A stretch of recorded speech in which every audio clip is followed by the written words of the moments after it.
चुनावी व्यवस्था के कारण वापस हमारे जो वीडियो लेक्चर है वो ब्रेक हो गए थे, लेकिन हम फिर से आज उसको गति दे रहे हैं। और लास्ट टाइम हमने जो है टेरिडोफाइट्स का इंट्रोडक्शन देखा था, उसके जनरल कैरेक्टरिस्टिक देखे थे, उसके स्टीलर सिस्टम को देखा था। आज हमारा जो टॉपिक है दैट इज फॉसिलाइजेशन।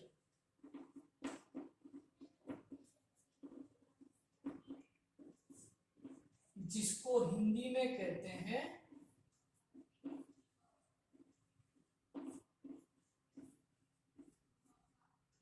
जीवाश्मी भवन। तो जीवाश्मी भवन से पहले हमको फॉसिल को समझना पड़ेगा। जीवाश्म, तो जीवाश्म क्या है आप सभी जानते हैं। जैसे किसी जमाने में डायनासोर हुआ करते थे, हमें कैसे पता चला? क्योंकि कंकाल के रूप में उनके अवशेष मिले। तो जीव जंतुओं अथवा पादपों के जब मृत अवशेष भूमि से खुदाई के दौरान निकलते हैं, चाहे वो पूर्ण रूप से सुरक्षित हो या वो किसी छाप के रूप में हो या अर्ध संरक्षित रूप में हो, किसी भी रूप में हो, ऐसे अवशेष जिससे हम उनकी संरचना के बारे में अनुमान लगा सकते हैं वो कहलाते हैं जीवाश्म, फॉसिल कहते हैं। और जीवाश्म के बनने की प्रक्रिया को जीवाश्मी भवन या फॉसिलाइजेशन कहते हैं। ज्यादातर जो जीवाश्म है वो अवसादी चट्टानों में पाए जाते हैं। अब ये अवसादी चट्टानें क्या है, ये जियोग्राफी का हिस्सा है, लेकिन जियोलॉजी का हिस्सा आपको इतना याद रखना है कि ज्यादातर जो जीवाश्म है वो हमें अवसादी चट्टानों में दिखाई देते हैं। तो फॉसिलाइजेशन या जीवाश्म भवन कैसे होता है उसकी थ्योरी पढ़ लेते हैं, उसको प्रभावित करने वाले कारक पढ़ लेते हैं, फिर हम उनके प्रकार देखेंगे। चलिए, तो जीवाश्म कैसे बनता है उसके संबंध में दो सिद्धांत दिए गए हैं। पहली है रिप्लेसमेंट थ्योरी।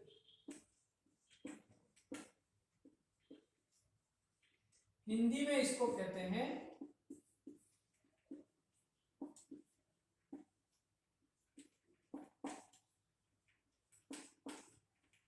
प्रतिस्थापन सिद्धांत। मान लो ये भूमि की गहराई में चट्टानों के बीच में कोई एक अवशेष दबा हुआ है। तो होता क्या है कि ये जो पादप का अंग या जो टुकड़ा है उसके जो अणु हैं वो मृदा में जो मिट्टी के अवयव, खनिज अवयव है, उनके द्वारा प्रतिस्थापित हो जाते हैं। यानी पादप के जो अणु है वो तो बाहर आ जाते हैं और मृदा के मिनरल्स यहाँ पर इसको प्रतिस्थापित कर देते हैं, जिससे उनका ढांचा उसी रूप में संरक्षित हमको दिखाई देता है। अब ये किस रूप में हो सकता है आगे पढ़ेंगे, लेकिन प्रतिस्थापन सिद्धांत ये कहता है कि जीवाश्मों का निर्माण कैसे होता है कि जीवाश्म के भीतर जो अणु है उनका प्रतिस्थापन जो है मृदा के खनिज अवयवों या खनिज मिनरल मॉलिक्यूल, खनिज के अणुओं द्वारा प्रतिस्थापन हो जाता है, जिससे पूरी संरचना एज इट इज हमें उसी रूप में दिखाई देती है, जिसको हम जीवाश्म कहते हैं। तो ये तो है रिप्लेसमेंट थ्योरी। और इस विधि द्वारा जो जीवाश्म बनते हैं वो बहुत ही उपयोगी होते हैं अध्ययन की दृष्टि से। कारण कि हमें उससे न केवल फॉसिल या जीवाश्म की बाहरी संरचना का पता चलता है, बल्कि आंतरिक संरचना के बारे में भी हमको जानकारी मिलती है। एक दूसरी थ्योरी भी दी गई है जिसको कहते हैं इनफिल्ट्रेशन थ्योरी।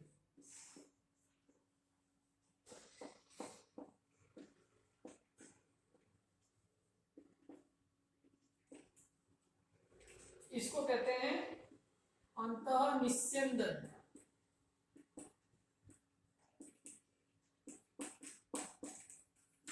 सिद्धांत। यह सिद्धांत क्या कहता है कि कोई भी पादप हो, पादप कोशिका के चारों ओर हम जानते हैं कोशिका भित्ति होती है। तो जब कोई प्लांट का पार्ट चट्टानों के बीच में या मिट्टी के अंदर दबा हुआ होता है तो इसकी कोशिका भित्ति में दो प्रक्रियाएं होती है।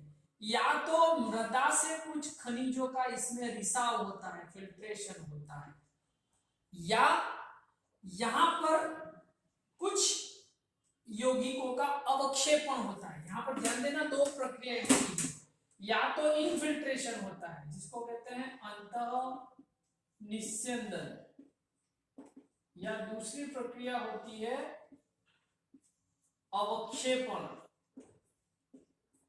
फिल्ट्रेशन। क्या होता है कि ये जो कोशिका है उसके द्वारा कुछ कार्बन पदार्थ रिलीज होते हैं, वो बाहर के अवयवों से क्रिया करके यहाँ पर कैल्शियम कार्बोनेट, मैग्नीशियम कार्बोनेट ऐसे पदार्थ यौगिक बना देते हैं जो कोशिका भित्ति में जम जाते हैं। तो अवक्षेपण और अंतः निस्यंदन की प्रक्रिया से जीवाश्मों का निर्माण होता है। यह सिद्धांत कहलाता है इनफिल्ट्रेशन थ्योरी। तो ये दोनों सिद्धांत प्रचलित हैं। चलिए, तो ध्यान रखना, प्रतिस्थापन सिद्धांत और अंतः निस्यंदन सिद्धांत, है ना। प्रतिस्थापन में रिप्लेसमेंट होता है, उसमें हाइड्रोलाइसिस, जल अपघटन और वेदरिंग, अपक्षय जैसी प्रक्रिया होती है। इसमें अवक्षेपण और अंतः निस्यंदन जैसी प्रक्रिया होती है। चलिए, अब जीवाश्मीभवन की प्रक्रिया को कौन से कारक प्रभावित करते हैं? तो सबसे पहला कारक तो है वो जो पादप अंग जो हमें जीवाश्म में मिला उसकी प्रकृति क्या है, क्या वो कोमल है या कठोर है। कोमल है तो वो आसानी से विघटित हो जाता है, सही रूप में हमको नहीं मिलता। और अगर कोई कठोर पादप का अंग है या उसमें भी कठोर उत्तक है, जैसे लिग्निन है, हेमिसेलुलोज है, सुबेरिन है, ऐसे कुछ कठोर पदार्थ अगर हैं तो वो संरचना जीवाश्म के रूप में अच्छी तरह से विकसित होगी और उसी रूप में बनी रहेगी। दूसरा, तो पहला तो फैक्टर ये हो गया कि पादप उत्तक या पादप अंग कोमल है या कठोर है। दूसरा कि जीवाश्म बनने से पहले उस पर जीवाणुओं द्वारा अपघटन का कितना प्रभाव रहा है। यदि वो पादप भाग या उत्तक जीवाणुओं द्वारा अपघटित होने से बच गया, सड़ने से बच गया, तो हमें उसी रूप में मिलेगा। और अगर उसके चट्टानों में या मिट्टी में दबने से पहले जीवाणुओं को पर्याप्त आक्रमण करने का या उसको अपघटित करने का मौका मिला है तो वो उत्तक उतना ही अपघटित हो जाएगा और हमको सही रूप में नहीं मिल पाएगा। तीसरा कारक जो है वो सभी यांत्रिक कारक है कि भूमि का जो दबाव है, तापमान है, विभिन्न प्रकार के रसायन है, उसका उस उत्तक पर क्या प्रभाव होता है, ये भी महत्वपूर्ण होता है जीवाश्मीभवन की प्रक्रिया को प्रभावित करने वाले कारक के रूप में। तो ये कुछ कारक थे जिनके बारे में हमने पढ़ा। और अब हम जीवाश्मों के कुछ प्रकार पढ़ेंगे। अगला, टाइप ऑफ फॉसिल।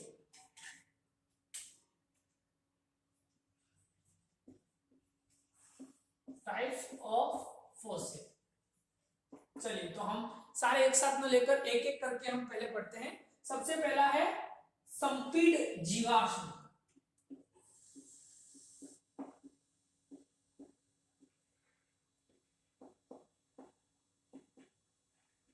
इंग्लिश में इसको कहते हैं कंप्रेस्ड फॉसिल। चलिए, कंप्रेस का मतलब होता है दबना। यदि कोई पादप का भाग किन्हीं दो अवसादी चट्टानों के बीच में दब गया है, दब कर वह चपटा हो जाता है, इस प्रकार का जीवाश्म जो प्राप्त होता है वो कहलाता है संपीडित जीवाश्म।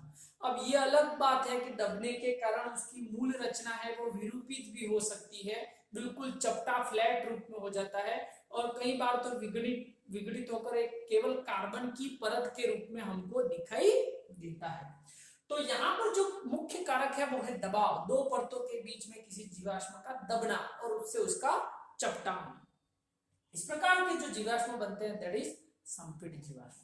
अब इनका उपयोग या इनके महत्व की बात करें तो ये इतने उपयोगी नहीं है, कारण कि हमें किसी भी जीवाश्म की केवल बाहरी संरचना के बारे में जानकारी मिलती है, उसके आंतरिक उत्तकों या आंतरिक ढांचों के बारे में हमको जानकारी इसमें नहीं मिलती है। तो केवल बाहरी संरचनात्मक विवरण के लिए ये उपयोगी होता है। ठीक है, जैसे मान लो कभी कभार इस तरह से आपको ऐसी एक कोई छाप मिल जाती है, कंप्रेस्ड हो गया पत्ती जैसा कोई पार्ट दो चट्टानों के बीच में, तो ज्यादा स्ट्रक्चरल नहीं, हमें इसकी एनाटॉमी के बारे में पता नहीं चलेगा, बाहरी आवरण कैसा है, बाह्य बनावट कैसी है, उसके बारे में जानकारी मिल पाएगी। तो ये है संपीड़न जीवाश्म।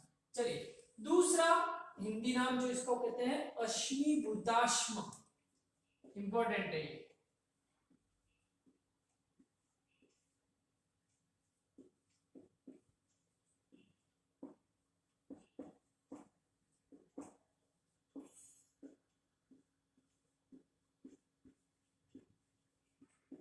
Petrified fossil. चलिए सबसे महत्वपूर्ण जीवाश्म होते हैं तो ये होते हैं, लेकिन चक्कर ये है कि ये हर जगह आसानी से उपलब्ध नहीं होते, है ना।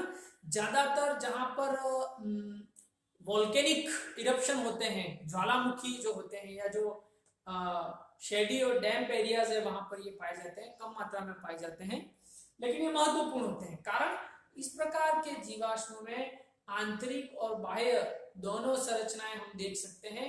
इवन कई बार तो लिग्निन, सेल्यूलोज जैसे कार्बनिक पदार्थ भी हमें हूबहू मिल जाते हैं। इसमें इसके बनने की जो प्रक्रिया होती है वो होती है रिप्लेसमेंट, मतलब पादप के अणुओं का मिट्टी के खनिज के अणुओं द्वारा प्रतिस्थापन हो जाता है, जिसके कारण से हम उसका बाहरी आवरण, उसकी आंतरिक संरचना सब कुछ देख सकते हैं। और इसमें सेल्यूलोज, लिग्निन ऐसे कई कार्बनिक ऑर्गेनिक मटेरियल भी हमको मिल जाते हैं। कई बार तो इसकी सेक्शन कटिंग करके आप इसकी डिटेल्ड जानकारी भी ले सकते हो, ठीक है। तो ये महत्वपूर्ण प्रक्रिया है रिप्लेसमेंट, जिसके द्वारा अश्मीभूताश्म या पेट्रीफाइड फॉसिल बनते हैं।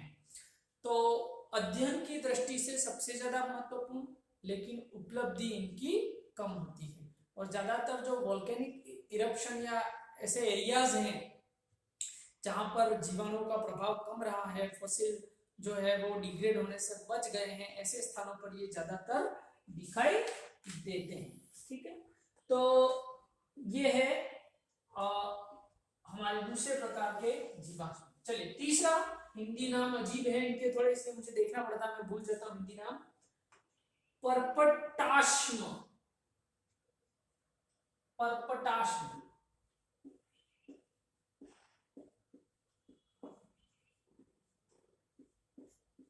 इंग्लिश में इसको कहते हैं इनक्रस्टेशन।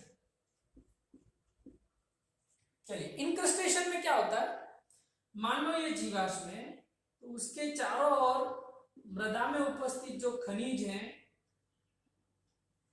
वो एक आवरण बना देते हैं, ढांचा बना देते हैं, और जो मूल भाग है वो गायब हो जाता है। तो भले मूल भाग गायब हो गया, लेकिन हमें उसके बाह्य आवरण की जानकारी मिल जाती है। तो मृदा में जो खनिज के अवयव है उनका डिपोजिशन हो जाता है, जमा हो जाते हैं प्लांट के एक्सटर्नल पार्ट में, एक ढांचे के रूप में एक पपड़ी बन जाती है, जिसको कहते हैं पर्पटाश्म। तो इसमें खास बात यह है कि ये भी केवल बाहरी संरचना की जानकारी के लिए उपयोगी है। इसमें हमें किसी भी तरह की आंतरिक जानकारी या आंतरिक कार्बनिक पदार्थ सेल्यूलोज, लिग्निन जैसे नहीं मिलते हैं। तो ये हमारे तीसरे प्रकार का एग्जाम्पल है, जिसको कहते हैं पर्पटाश्म। चलो अगला प्रकार,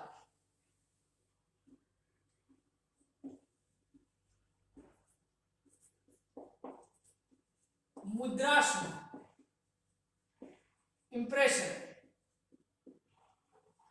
इसका मतलब होता है केवल छाप, यानी कोई पादप अंग इतना कोमल है कि दो चट्टानों के बीच में वो फॉसिल तो बना है, लेकिन पूरी तरह से वो अपघटित हो गया है।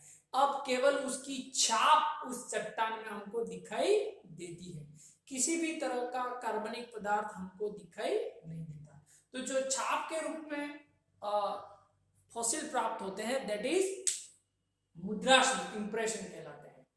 इनके भी अगर मेरिट डिमेरिट देखें तो वही बात कि हमें केवल बाहरी छाप से बाहरी जानकारी मिलती है, उसकी आंतरिक संरचना के बारे में हमें कोई जानकारी नहीं मिलती। तो ज्यादातर पत्तियों की छाप एज इट इज मिल जाती है, जैसे बहुत सारे टेरिडोफाइट्स ऐसे हैं जिनकी लीव्स के बारे में जानकारी इसी से मिली है। इस तरह की छाप आपको दिखाई देती है।